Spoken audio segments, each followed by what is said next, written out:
परमेश्वर आपको क्या बताना चाहता है दास परमेश्वर के इस ज्ञान के माध्यम से कि आप यहाँ जिस दिन से दीक्षित हो जाते हो, आपका वो एक मानुष जन्म प्रारंभ होता है।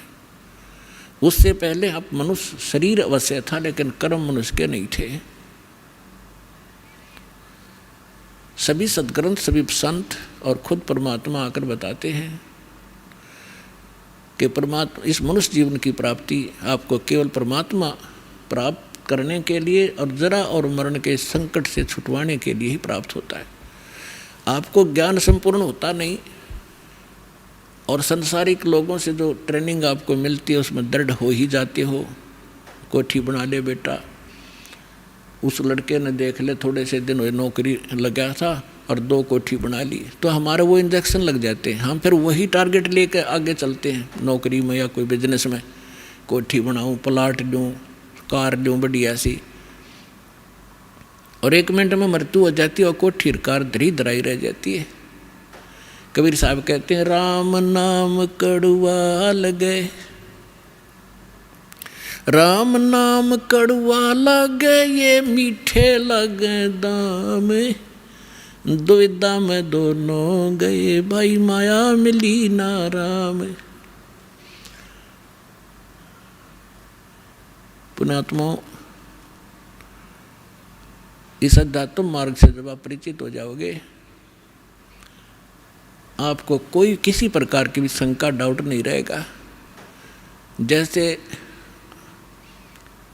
आपको ज्ञान वही होता है, प्रमाण वही होते हैं, उदाहरण वही होते हैं जो रह रहकर पूरे वर्ष सुनाए जाते हैं।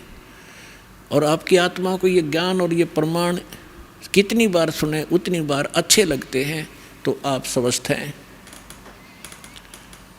और जिसको ये महसूस होता है कि ये सत्संग तो मैंने पिछली बार भी सुना था, ये बात सुनी थी, तो ये आपकी कमज़ोरी है, आपके कोई वीकनेस आत्मा में आ चुकी है। जैसे एक स्वस्थ व्यक्ति होता है, वो सुबह खाना खाता है, रोटी वही होती है, थोड़ी बहुत दाल सब्जी में बेशक फर्क हो जाए, अंतर हो जाए, और सुबह खाना खाया और शाम को वही रोटी फिर रखी है और आपको रुचि नहीं बन पा रही है, तो आप अस्वस्थ हो गए हो। और यदि आपको वही रोटियां फिर उसी तरह रुचिकर लग रही हैं, तो आप स्वस्थ हैं। और दिन में 3-3 बार खाते हो, रुचिकार लगती हैं, तो आप स्वस्थ हैं। इसी प्रकार अब ये ज्ञान वही है, और जितनी बार सुने और जितनी बार ये आपको उतनी ही बार आपको ये अच्छा लगना चाहिए, तो आप स्वस्थ हैं। अन्यथा आपको फिर कोई पाप कर्म ने घेर लिया। अब जैसे रोगी व्यक्ति है और वो भोजन प्रतिदिन खाता है 2-2, 3-3 बार, और जब वो रोगी व्यक्ति हो जाता है वो, तो उसको एक समय भी एक ग्रास भी खाने की रुचि नहीं रहती। कारण क्या हुआ कि उस रोग ने उसके शरीर की व्यवस्था खराब कर दी। जो मीठी वस्तु थी, खाने योग्य पदार्थ थे, वो भी कड़वे लगने लगे। उसका तरीका क्या है? उसका तरीका ये है कि कड़वी, जैसे किसी को मलेरिया हो गया और उसने वो कड़वी कुनीन रोटियां तो भी कड़वी वो खानी पड़ेंगी, ना चाहते हुए भी खानी पड़ेंगी, चाहे वो रुचि कर लगे चाहे ना लगे। उनके खाने से फिर धीरे धीरे बुखार ठीक होगा, जबर ठीक होगा, तो वह रुचि भूख बढ़ेगी और फिर स्वादिष्ट स्वस्थ होते फिर स्वादिष्ट हो जाएंगे। तो इसी स्वादिष्ट लगा करेंगे। इसी प्रकार ये सत्संग के अंदर ये दोनों डोज हैं। इसमें आत्मा का आहार भी है और ये ट्रीटमेंट, ये उपचार भी साथ होता है।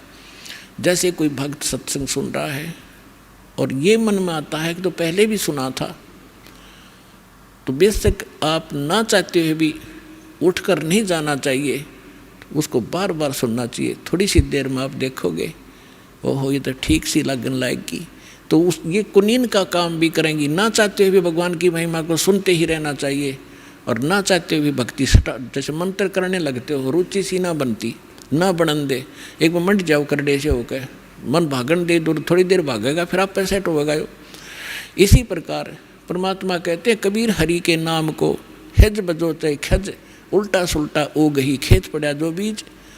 अब परमात्मा के नाम में लग जाओ, चाहे हज यानी अपनी रुचि से या खज के माथा सा ठनकते हुए भी शुरू कर दो। और कहते हैं जैसे खेत में बीज पड़ गया उल्टा पड़ो चाहे सुल्टा उगेगा। तो इस प्रकार आपने इस ज्ञान को सुनना चाहिए।